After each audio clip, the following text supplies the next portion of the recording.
আল্লাহ কেন মানুষকে কষ্ট দেন, এর কারণ জানেন কি?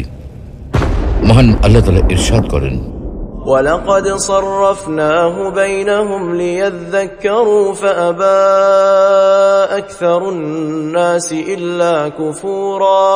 আমি তাদের মধ্যে বিভিন্নভাবে নিয়ামত বিতরণ করি যেন তারা স্মরণ করে, কিন্তু অধিকাংশ লোক অকৃতজ্ঞতা ছাড়া কিছুই করে না।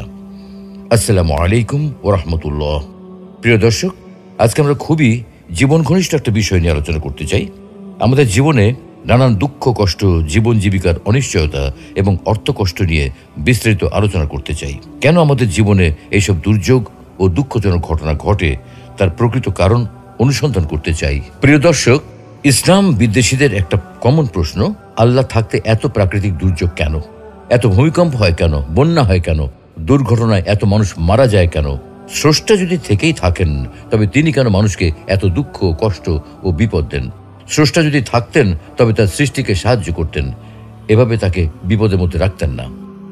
আমরাও অনেক সময় বলি, আল্লাহ কেন আমাকে এত কষ্টের জীবন দিলেন, যেখানে অন্যরা কত শান্তিতে আছে? আমার কপালে এরকম শয়তান স্বামী পড়লো কেন? আমার কপালে এরকম জল্লাদ বউ পড়লো কেন? আমি তো 5 ওয়াক্ত নামাজ পড়ি, রোজা রাখি, কোনোদিন ঘুষ খাইনি, কিন্তু তারপরেও আমার ক্যান্সার হলো কেন? সত্যি যদি আল্লাহ নামে কোনো সত্তা থেকেই থাকেন, তাহলে পৃথিবীতে এত দুঃখ কষ্ট কেন? আসলে পৃথিবীতে কোনো সমস্যা থাকার মানে এই নয় যে কোনো পরম করুণাময় সৃষ্টিকর্তা নেই, বরং এটাই প্রমাণ হয় যে আমি সৃষ্টিকর্তা সম্পর্কে নিজে নিজে কিছু একটা ধারণা করে বসে আছি, যা মোটেও সঠিক নয়। বিশ্বের 40% মানুষের ইন্টারনেট ব্যবহার করার সামর্থ্য নেই। 10 থেকে 15% মানুষ ইন্টারনেট জিনিসটা চেনেই না। আপনি ইন্টারনেট ব্যবহার করেন তো? আপনি যখন এই ভিডিওটা দেখছেন, তখন বিশ্বের প্রতি 7 জনের মধ্যে অন্তত 1 জন মানুষ অভুক্ত বা না খেয়ে আছে। আপনি খেয়েছেন তো? বাংলাদেশে প্রতি মিনিটে অন্তত 1 জন মানুষ মারা যায়।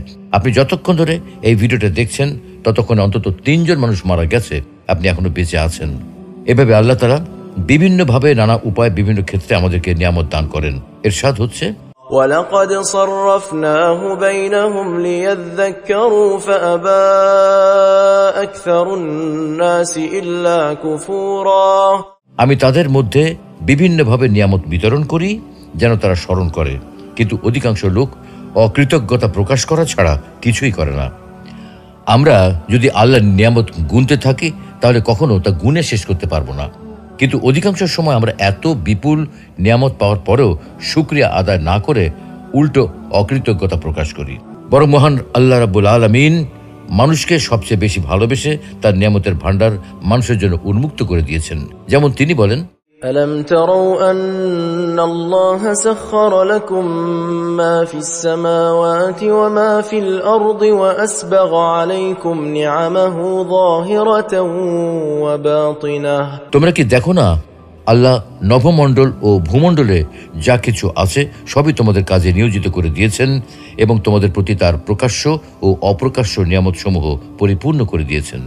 তাহলে প্রশ্ন আসে যে, মহান আল্লাহ রাব্বুল আলামিন যদি মানব জাতিকে এত নিয়ামতি দিয়ে থাকেন, এত অনুগ্রহই করে থাকেন, তাহলে তিনি কেন মানুষকে বিপদ আপদে ফেলেন? মানুষকে কেন তিনি কষ্ট দেন? আর মানুষকে কষ্ট দিয়ে তার লাভটা কি? তাই আল্লাহ তাআলা নিজেই এই প্রশ্নের উত্তর দিয়েছেন। মানুষকে তিনি কেন কষ্ট দেন? এত অসীম রহমতের অধিকারী হওয়া সত্ত্বেও কেন তিনি মানুষকে বিপদ আপদ দেন?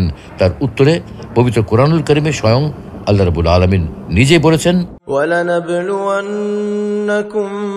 بِشَيْءٍ مِّنَ الْخَوْفِ وَالْجُوعِ وَنَقْصٍ مِّنَ الْأَمْوَالِ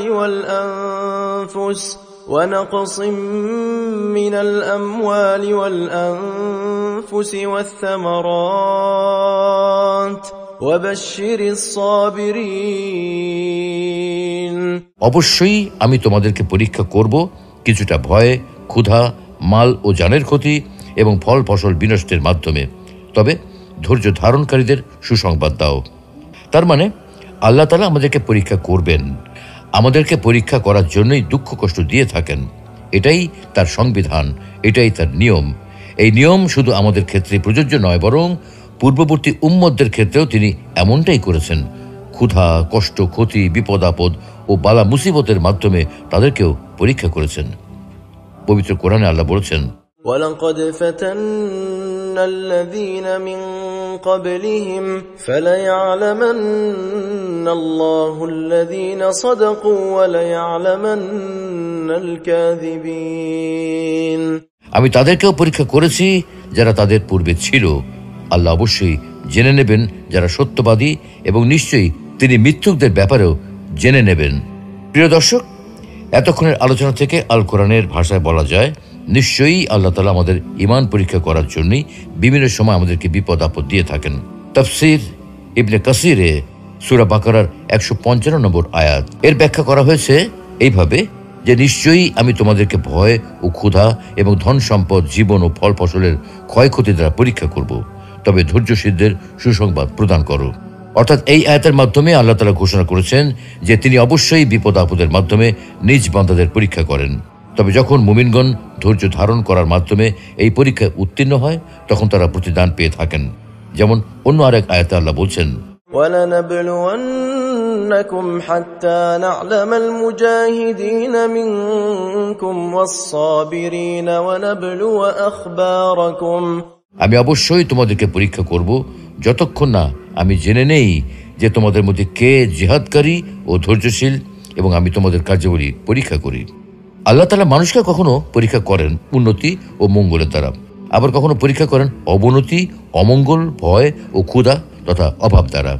অর্থাৎ সামান্য ভয়ভীতি, কিছু ক্ষুধা, কিছু ধনমালের ঘাটতি, কিছু প্রাণের হ্রাস, অর্থাৎ নিজের ও অপরের, আত্মীয় স্বজনের এবং বন্ধু বান্ধবের মৃত্যু, কখনো মাঠে ফলানো উৎপাদিত ফসল, কখনো কলকারখানায় উৎপাদিত প্রোডাক্টের ক্ষতি, এইসব দ্বারা আল্লাহ তাআলা বান্দাদেরকে পরীক্ষা করেন।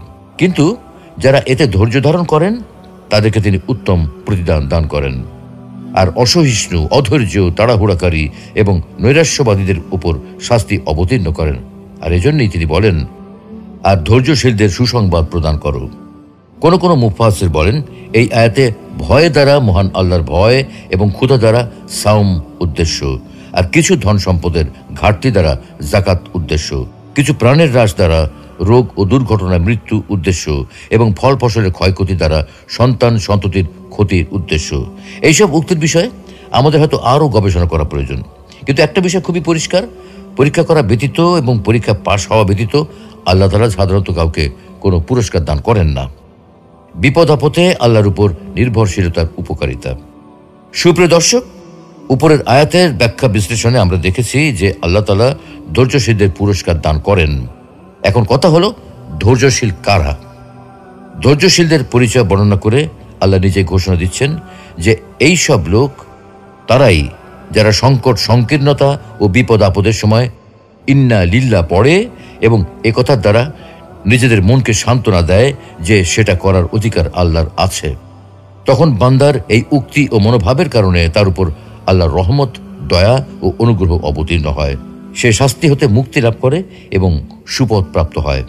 আমিরুল মুমিনিন ওমর ইবনে খাত্তাব রাদিয়াল্লাহু তাআলা আনহু বলেন, সম্মান অর্জনের জন্য দুটি জিনিসের প্রয়োজন, একটি হলো সালাত আর একটি হলো রহমত। কিন্তু এই দুটির একটি মধ্যবর্তী জিনিস রয়েছে, আর সেটা হলো হিদায়াত। এগুলি ধৈর্যশীলরা লাভ করে থাকেন।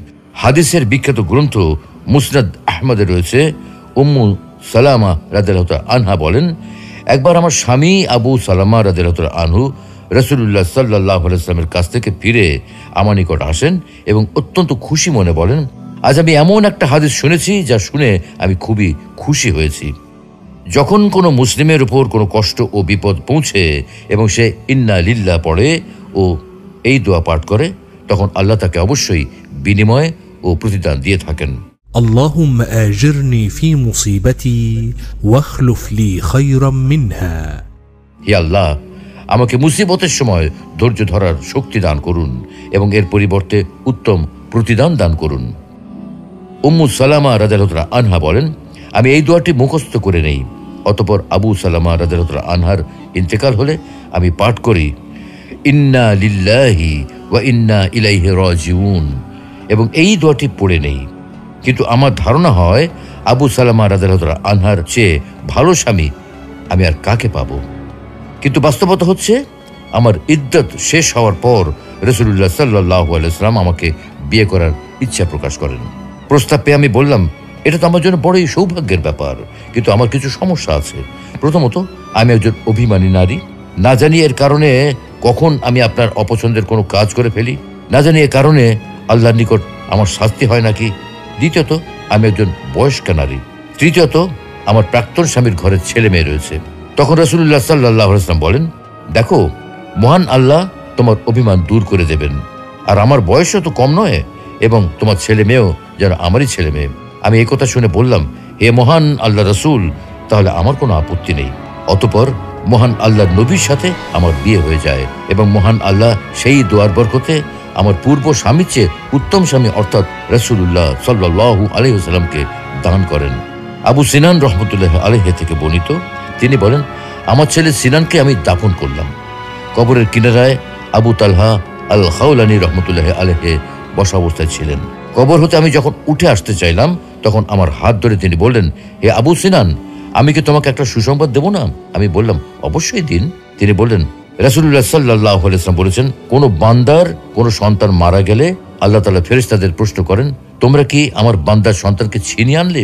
তারা বলে, হ্যাঁ। পুনরায় আল্লাহ তাআলা প্রশ্ন করেন, তোমরা কি তার হৃদয়ের টুকরাকে ছিনিয়ে আনলে? তারা বলে, হ্যাঁ। পুনরায় তিনি প্রশ্ন করেন, তখন আমার বান্দা কি বলেছে? তারা বলে, সে আপনার প্রশংসা করেছে এবং ইন্না লিল্লাহি ওয়া ইন্না ইলাইহি রাজিউন পাঠ করেছে। এটা শুনে আল্লাহ তাআলা বলেন, জান্নাতের মধ্যে আমার এই বান্দার জন্য একটি ঘর তৈরি করো এবং তার নাম রাখো বাইতুল হামদ,